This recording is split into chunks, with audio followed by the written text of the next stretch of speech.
We constantly hear things about a company's stock value, a company's productivity, percentages, revenue, and all of these things around statistics, around money, around data.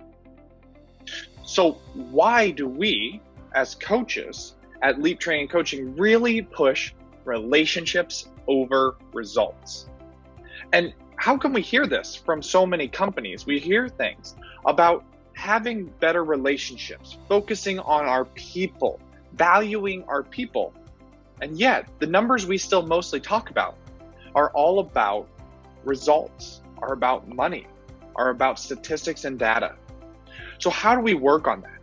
And more importantly, how did a pandemic lead us to this foundational learning? And so during this time, while we go through this very strenuous, difficult environment, we talk a lot about how do we focus on relationships before those results? And why does research say that's so valuable? And so we want to start off by just simply saying that relationships, the people we work with, our teams, our reports, our supervisors, everything. Those are our most valuable assets. Those are the people that we can't get back. We have machinery, we have different equipment, but the people are really our greatest assets. And so why do we not always value them as such? And so I want to start off with a very simple story. One I heard probably about 2.5 years ago from an incredible CEO of a local company here. And I listened to him talk, and he talked a lot about his people. He's really talking about this relationship over results. What it was his staff, thousands of people, were stuck working significant overtime over the holiday season. Many of his members missed Thanksgiving with their families, and followed that by missing Christmas Eve dinner with their families, Christmas Day morning with their kids. He talked a lot about the dedication they had to their job, to the people that they served during this time that they were working all this overtime hours. You could hear in his voice the importance of those people. But what came next really shocked me, because a CEO with thousands of employees oftentimes doesn't really find the time to sit down like this. And this individual said, I sat down and wrote every single employee a handwritten thank you card for their time, for their dedication, talking about, I know the things that you missed during this time. And to see the power of those relationships, of focusing on that more than just the results. And what almost brought me to tears was that you take it a step farther. He said, I wrote that letter to the employee, but I also wrote one to their families, to their wives, to their husbands, to their children. And I thanked them for allowing their spouse, their father, their mother to have that time. They knew that they missed things that they wouldn't be able to get back, but how important it was to those customers, to the community, and to listen to the relationships first. So what we're going to be doing all month of May is focusing on how do you value your relationships with your staff? How do you value the relationships with your coworkers, with your loved ones, more so than just the results? And honestly, during this time, it's more valuable than ever to focus on our relationships, because we can get so caught up in lost revenue, lost productivity while people are at home. So how do we focus on those relationships?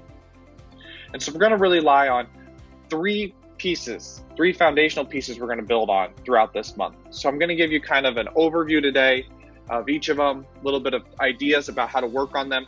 And then each of the following weeks, what we're going to do is dive in deeper to each one of those pieces. And so first and foremost, we're going to start with building rapport. The power of building rapport when it comes to relationships. And that makes sense, right? And if you're in a customer-centric business, building rapport is something they talk all about in sales. But what's more important is how do we build rapport with our staff, with our coworkers, and even with our customers? And so we have this wonderful manager, and I love this guy. We got to go visit one of their facilities with him, and he was just the first person we met at the company, was bringing us on. And we show up at the facility, and watching this individual walk from person to person, make each person feel valued, he was talking about things that were personal to them, asking them how their kid's soccer game went and things like that. And he spent just a little bit of time joking around with them, talking with them before we ever got to any actual conversations. And to watch him interact, watch people's smiles just jump on their face when he showed up, it really spoke to me the value of building rapport within your relationships. So my question to you is, how often when you go into the workplace, when you go talk to someone, do you oftentimes just have a bullet point you need to address and you go and you get that done and you walk out? How often do you build rapport in everyday conversations? Taking it a step farther, how do you set up your meetings? Are there ways that you build rapport at the beginning? Are there ways you bring a funny joke in? Are there ways you ask about people's personal life, their professional successes, things that have gone well, their biggest learnings from the last week? Ways to just say, we want to work on our relationship just a little bit more today. And so that's what I challenge you to think about, is this simple concept here, and I'm going to share this with you. Building rapport. It's about building. I loved this little picture. It took me a while to find. I loved it because building rapport is a building block. It's not something you do once. It's not something you do every day. It's something you do every time that you interact with somebody, with people. Building rapport is a stepping stone to focusing on relationships over results. So my question to you would be, how do you build rapport with your people? What techniques do you joke around with them? Do you enjoy a conversation before you get to business? Do you have a set plan at the beginning of your meetings? To just talk, to share. And now more than ever, do you do this?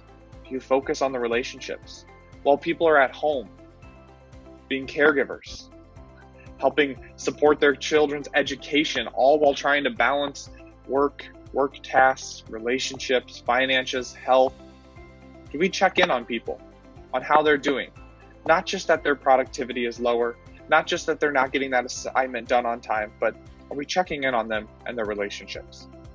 So the key here is to remember that building rapport is just that. It's a building process. Continued time and effort. So make sure that you value that and you separate your time for that. And to think about today, when you walk away from this, what is just one way that I can build rapport with just one individual today? Can I check on how they're doing? See how their family's doing during this time and make sure that they feel heard. Next, we're going to talk a little bit, this will be in 2 weeks, about appreciation. And appreciation brings so much value to relationships. And appreciation is bigger than just a set of awards, something that's given out, monthly, employee of the month or department of the year and things like that. Now, those are wonderful things, great traditions, great rituals to have in place. And I would highly encourage anyone who does not have them in place to figure out a fun way to bring those to life for them. But when we really talk about appreciation, we're talking about a lot more than that. We're talking about appreciation on an individual level. Appreciation for the small things that people do. So I want to stop here and give you a little example of something that I heard, which was so interesting. Is I got the time just to pick a brain of an entrepreneur and spend some time just talking to them a little bit. And they started talking to me a little bit about their initiatives to always improve themselves and their facilities. And so they have a board where employees actually put ideas and they put monetary investments behind them, time investments behind these ideas. And when an employee has achieved whatever it was that they wanted to, they get to move this little emblem over to a crushed it board. Now, the concept sounds wonderful. It sounds like we're encouraging participation, collaboration, innovation. But what they found was they started to hear little things through the grapevine that people weren't very happy with their process. And finally, they got to sit down with someone and ask them. And it was very simple. It was, we work so hard on these projects, on these initiatives. And when we finish them, when we accomplish them, when we get that breakthrough of success, all you allow us to do is move this over to this other pin and then say, what are you going to do next? They said, you forget to slow down, to appreciate us, to appreciate the work, effort, and the outcomes. And I talked to that entrepreneur and he said, This was my biggest learning in my entire career was I thought that I was being appreciative, but I wasn't being appreciative enough. And so it's learning the small things that we can do to show appreciation. It can be as simple as at a place that we were at, they brought candy bars. And so when they had their monthly meeting, when people participated, they were throwing out candy bars to them. And that worked for their group. That was wonderful. Another group that I know, they get a jeans pass, right? A jeans day that they can wear a pair of jeans into the office. And so every company, every culture, every industry is unique. But how are we doing this small appreciation? How are we acknowledging what someone brings to the table each and every day? And the last tip under appreciation is this. Remember to be specific. It's not good enough just to say thank you or I appreciate the work you're putting in. Be specific about what they're doing, how they're doing it, which action they carried out, which task they did, what you're noticing. Because what it does is it reinforces to them that the small things they're doing is seen. The words, I appreciate you, thank you very much for that, you're doing a good job. We hear those a lot, but we don't always hear that we appreciate all the work you put into this project on this specific task because it turned out wonderful. Because they hear, oh my gosh, you actually paid enough attention to understand exactly what I did. So for appreciation, think of the small things that you can do. And I would encourage you, walking away from today, find one person, go to them, and give them that appreciation, that acknowledgement today. Let them know how thankful you are for the overtime they've spent, for how hard they've been working at home while balancing everything else. And really sit down and appreciate them. Appreciate your employees. It really builds relationships.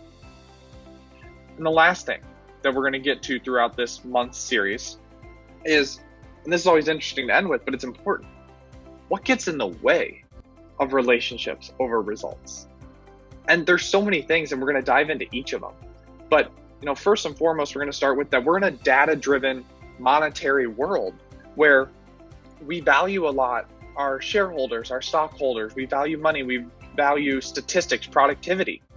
And oftentimes what gets lost is the relationships. What gets lost is the employees and their value. And so that will be something we discuss a lot of how do you learn to both value statistics, monetary things, data, while also putting a huge emphasis within the person, within the people. Another aspect of what gets in the way is very easy, and it's that oftentimes as employees, we don't want to get too personal. A long time ago in history, there wasn't a lot of relationships over results. There was a different kind of structure. And as we continue to move and adapt in society and in workplaces, we see a trend moving to more focus on our relationships, more focus on, a lot of companies are moving human resources to human capital, right? Our assets. And so when we talk about too personal, that stigma is moving away from the workplace. And so we shouldn't worry about just caring for someone, asking them how their son did at their soccer game or their daughter did at her softball game, and just checking in on people. So when we talk about what gets in the way, it's understanding that we can have those things in the workplace while still remaining professional by having people be heard, cared about. There's a great story in The Dream Manager by Matthew Kelly that talks about how do we make sure that people are heard, that the relationship is heard, and that their dreams are heard as a person. And it talks about how do we put that into our performance reviews. And that's another step to building relationships over just results. It's not about how many claims they processed, how many paperwork pieces they pushed through. It's about how many dreams, how many goals did they accomplish in their professional and in their personal life. And the last part about what gets in the way is that concept of that work and life have to be balanced. And to be balanced would mean that work is over here and life is over here, and there is a balance. But the truth is work and life are one. And that gets in the way of relationships over results. At times we think that people should be able to be at work and not worry about home. But I think that this pandemic, this environment has shown us that work and life are one. And they're more one now than ever for everybody. With kids at home, maybe spouses, maybe themselves out of work. How do we value those relationships more so than just the results? So throughout this series, throughout May, again, we're going to be going over some more tips, some techniques, some real ways to how do you build rapport with your people on a deeper level every single day? How do you do it in your meetings, conversations, your emails, and everything? The second one is, how do we show appreciation, acknowledgement? How to really dive in and make sure that people are being heard and seen and recognized for the things that they do. And lastly, last week of May here, we'll be going over a little bit about what gets in the way. What's the research say gets in the way? Why would we focus on results before we focus on relationships? And what does focusing on relationships do for our science, our neuroscience? And so I want to end here today very simply and just encourage you as you walk away today, if the rest of your day, the rest of your week, how are you prioritizing relationships over results? This pandemic, this environment has been hectic, has been crazy, has been scary for a lot of people. So how has this pandemic led us to this foundational learning as a company, as a society? It's that it transcends your job title, your salary. It's about relationships. It's about our companies caring for their people, figuring out ways to value them.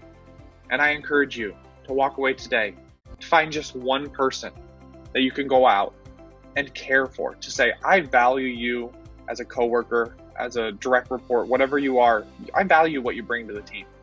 This is what you bring, and I see it every day. I value the time you've put in. So today, walking away, remember, relationships over results. Promise you it's here to stay. Focus on those relationships, be true to yourself, and really build rapport and appreciate people, acknowledge them. And again, remember, relationships over results. Go out into your day and start practicing it now. Thank you very much. Have a great rest of your day and keep practicing. How do we build those relationships every day with each person we interact with? Thank you.